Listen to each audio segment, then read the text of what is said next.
Hello friends ಮತ್ತೊಮ್ಮೆ ಅನು channel ಗೆ ಸ್ವಾಗತ। ಇವತ್ತಿನ ವಿಡಿಯೋದಲ್ಲಿ ಈಜಿ ಬಾತ್ರೂಮ್ ಕ್ಲೀನಿಂಗ್ ಟಿಪ್ಸ್ ಅನ್ನು ತಿಳಿಸ್ಕೊಡ್ತಾ ಇದ್ದೀನಿ।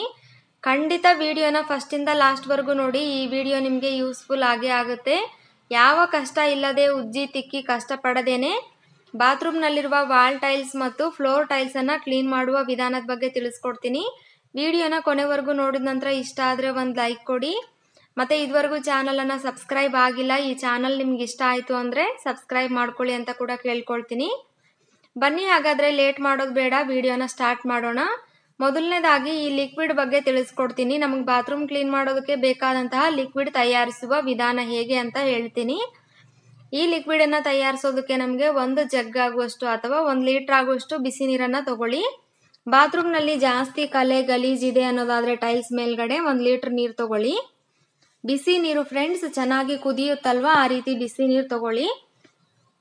ತಗೊಂಡ್ಬಿಟ್ಟು ಅದಕ್ಕೆ 2 ಟೇಬಲ್ ಸ್ಪೂನ್ ಆಗುವಷ್ಟು ಸರ್ಪಿನ ಪುಡಿನ ಹಾಕೊಳ್ಬೇಕು। ಬಟ್ಟೆ ತೊಳೆಯೋದಕ್ಕೆ ಯೂಸ್ ಮಾಡುವಂತಹ ಯಾವ ಸರ್ಪಿನ ಪುಡಿ ತಗೊಂಡ್ರು ಕೂಡ ಪರವಾಗಿಲ್ಲ, 2 ಟೇಬಲ್ ಸ್ಪೂನ್ ಹಾಕೊಳ್ಳಿ ಬಿಸಿ ನೀರಿಗೆ। ನಂತರ ಅದೇ ಟೇಬಲ್ ಸ್ಪೂನಲ್ಲೇ 3 ಟೇಬಲ್ ಸ್ಪೂನ್ ಆಗುವಷ್ಟು ವಿನಿಗರನ್ನು ಕೂಡ ಸೇರಿಸಬೇಕು ಬಿಸಿ ನೀರಿಗೆನೆ। ಮತ್ತೆ 1 ಟೇಬಲ್ ಸ್ಪೂನ್ ಆಗುವಷ್ಟು ಬೇಕಿಂಗ್ ಸೋಡಾ, 1 ದೊಡ್ಡ ನಿಂಬೆಹಣ್ಣು ಅಥವಾ ಮೀಡಿಯಂ ಗಾತ್ರದ ನಿಂಬೆಹಣ್ಣು ತಗೊಂಡ್ರು ಪರವಾಗಿಲ್ಲ, ಅದರ ಜ್ಯೂಸ್ ಅನ್ನ ತೆಗೆದು ಬಿಸಿ ನೀರಿಗೆ ಹಾಕಿ ಈ 5 ಪದಾರ್ಥಗಳು ಕೂಡ ಚೆನ್ನಾಗಿ ಬೆರೆಯೋ ರೀತಿ ಮಿಕ್ಸ್ ಮಾಡ್ಕೊಳ್ಳಿ।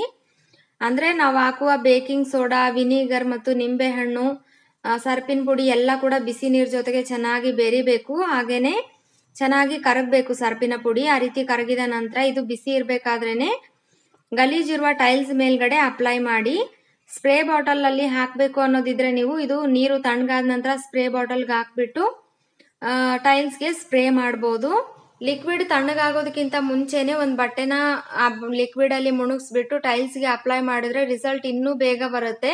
ಅದಕ್ಕೋಸ್ಕರ ಬಿಸಿ ಇರಬೇಕಾದ್ರೇನೆ ಒಂದು ಬಟ್ಟೆನ ಡಿಪ್ ಮಾಡಿ ಗಲೀಜಿರುವ ಟೈಲ್ಸ್ ಮೇಲೆಗಡೆ ಎಲ್ಲ ಕಡೆ ಅಪ್ಲೈ ಮಾಡಿಬಿಟ್ಟು ಒಂದು 5 ನಿಮಿಷ ಅಥವಾ 10 ನಿಮಿಷನಾದ್ರೂ ಬಿಡಿ। ಜಾಸ್ತಿ ಗಲೀಜಿದ್ರೆ 10 ನಿಮಿಷ ಬಿಡಿ, ಇಲ್ಲದೆ ಹೋದ್ರೆ 5 ನಿಮಿಷದ ನಂತರ ತಣ್ಣೀರು ಹಾಕಿದ್ರೆ ಸಾಕು, ತುಂಬಾ ಚೆನ್ನಾಗಿ ಕ್ಲೀನ್ ಆಗುತ್ತೆ।